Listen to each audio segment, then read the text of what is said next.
Today, we're diving deep into the single largest feature of our world, a place of incredible power, deep mystery, and, honestly, vital importance.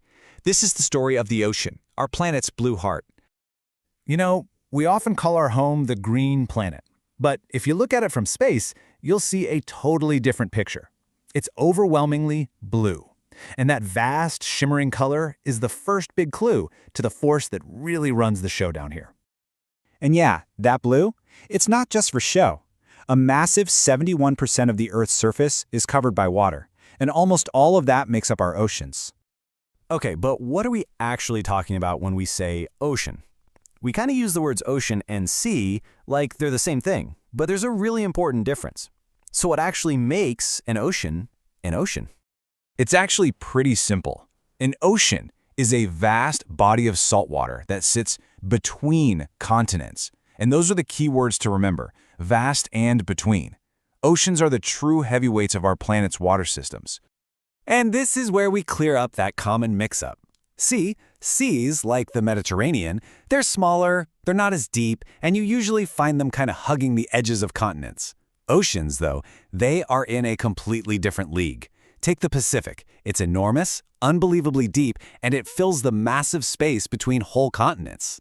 So, now that we know what we're dealing with, let's go meet these giants. There are 5 officially recognized oceans on our planet, and believe me, each one has its own unique personality.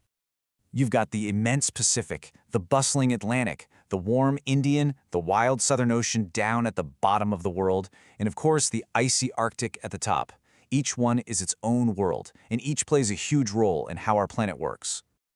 Now, to really get a sense of the scale we're talking about, let's just focus on the biggest one, the Pacific. This is one of those facts that's just hard to wrap your head around. At its widest point, the Pacific Ocean is wider than the moon. Just think about that for a second. It's absolutely enormous. And its depth is just as mind-blowing as its width.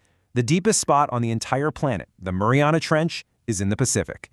If you could take Mount Everest and somehow place it at the bottom, its peak would still be buried under more than a mile of water. But you know, their massive size is only part of the story. The oceans are so much more than just big pools of water. They are, and I mean this literally, the life support system for our entire planet. And that is zero exaggeration. From the very air you're breathing right now to the climate that makes life possible, the oceans are the engine that makes Earth a habitable world. Think about it this way. We often hear about rainforests being the lungs of the planet, right? Well, the ocean is the real powerhouse. It's packed with these tiny little organisms called phytoplankton, and they basically act like plants, breathing in CO2 and breathing out oxygen. And they do this on a scale that is just hard to comprehend. These microscopic little guys produce between 50 and 80% of the oxygen in our atmosphere. So, that means for every 2 breaths you take, you can thank the ocean for at least one of them. And their job doesn't stop there. The oceans are like a giant thermostat, soaking up the sun's heat and moving it around the globe to keep our climate from going haywire. They also absorb tons of carbon dioxide, acting as a buffer against climate change. And on top of all that, they're a massive food source for millions and the literal foundation of our global economy. Speaking of the economy, here's a number for you. Around 90% of all international trade, the phone in your pocket, the clothes you're wearing, the car you drive, it all traveled across the ocean. The seas are the superhighways of our modern world. But here's the paradox. For something so critical to our daily lives, the ocean is still our planet's greatest unknown. So now, we're going to take a little journey into that mystery. This number is just staggering. Even with all our incredible technology, more than 80% of our own planet's oceans are completely unmapped, unobserved, and unexplored. It's a blank spot on our own world. So why? Well, exploring the deep ocean is incredibly difficult. Once you get past about 200 meters, it's pitch black. The water pressure's, well, crushing. It can crumple a submarine like a tin can. And the sheer size of the areas we need to cover is just too massive to tackle easily. To put it another way, we have more detailed, high-resolution maps of the surface of Mars and the Moon than we do of our own seafloor. It really makes you think. Maybe the final frontier isn't in space, but right here on Earth. So let's take a quick descent. We start in the sunlit zone, the surface layer we all know, teeming with life.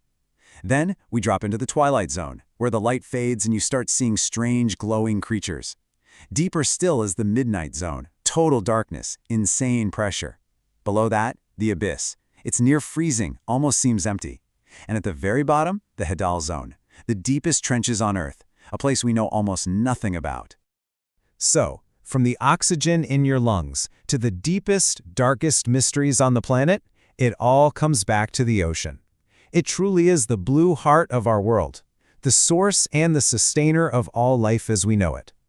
Which leaves us with one last, really fascinating question. In that huge, unexplored 80%, down there in the crushing darkness, what incredible, maybe even unimaginable, new forms of life are just waiting to be discovered?